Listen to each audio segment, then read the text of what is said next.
Hi, and welcome to this video, which will focus on sexual violence and sexual harassment between children and young people in schools and colleges. The discussion points within this video may be upsetting for some, so if you see or hear something which has caused you distress, please seek help.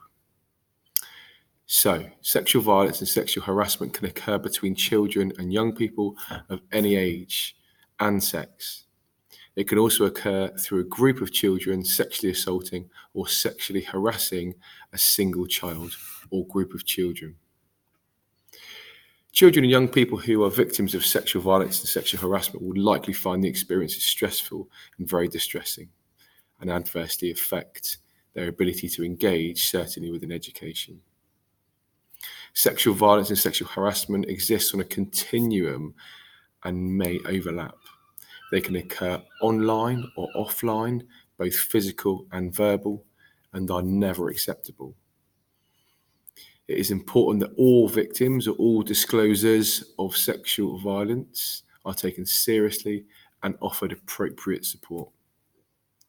We as staff, perhaps as parents, should be aware that some groups are potentially more at risk, and evidence shows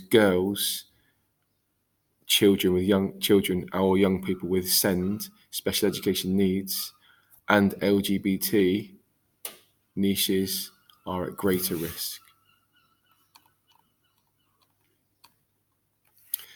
We as staff need to be aware of the importance of making it clear that sexual violence and sexual harassment is not acceptable and will never be tolerated on our campuses or any of our campuses.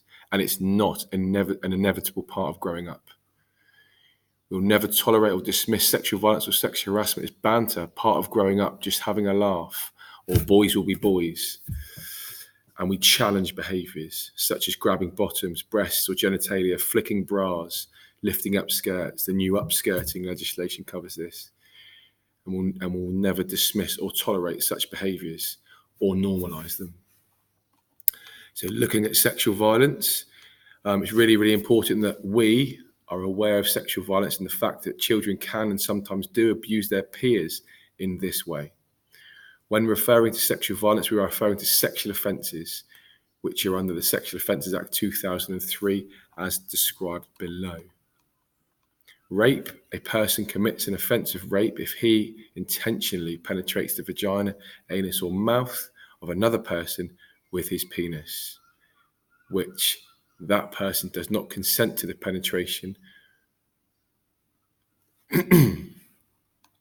Next, assault by penetration. A person named A commits an offence if he or she intentionally penetrates the vagina or anus of another person, B in this case, with a part of his or her body or anything else.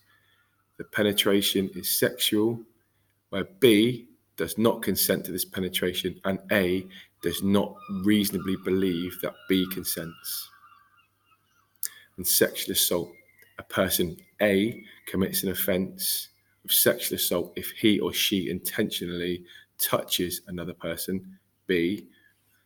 The touching is sexual and person B does not consent to the touching and person A does not reasonably believe that B is consenting.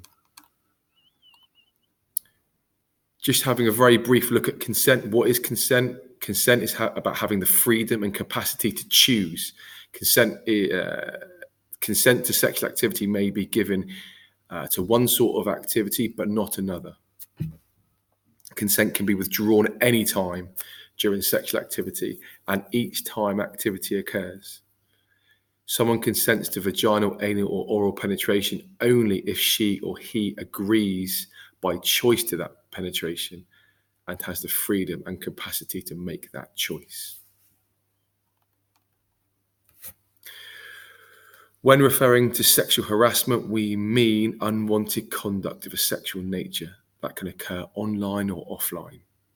When we reference sexual harassment, we do so in the context of child-on-child sexual harassment.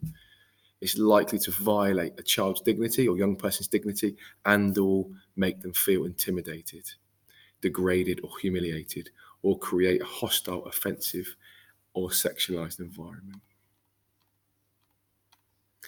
Looking at sexual harassment, it may include sexual comments, telling sexual stories, making lewd comments, sexual remarks, sexual jokes, taunting, brushing up against somebody, interfering with clothes.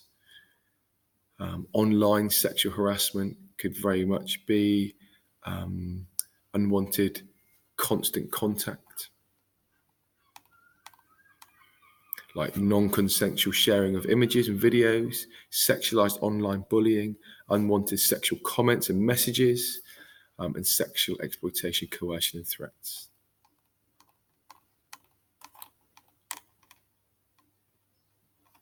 So if we have a concern about a young person or child who we feel is a victim of sexual violence or sexual harassment, then please make a disclosure to the safeguarding team or multi-agency safeguarding hub. The contact details will follow this video. If you would like to discuss this or anything in the video or discuss this topic further, please contact the safeguarding team and I'll be more than happy to discuss this with you. If you're useful, have a great day.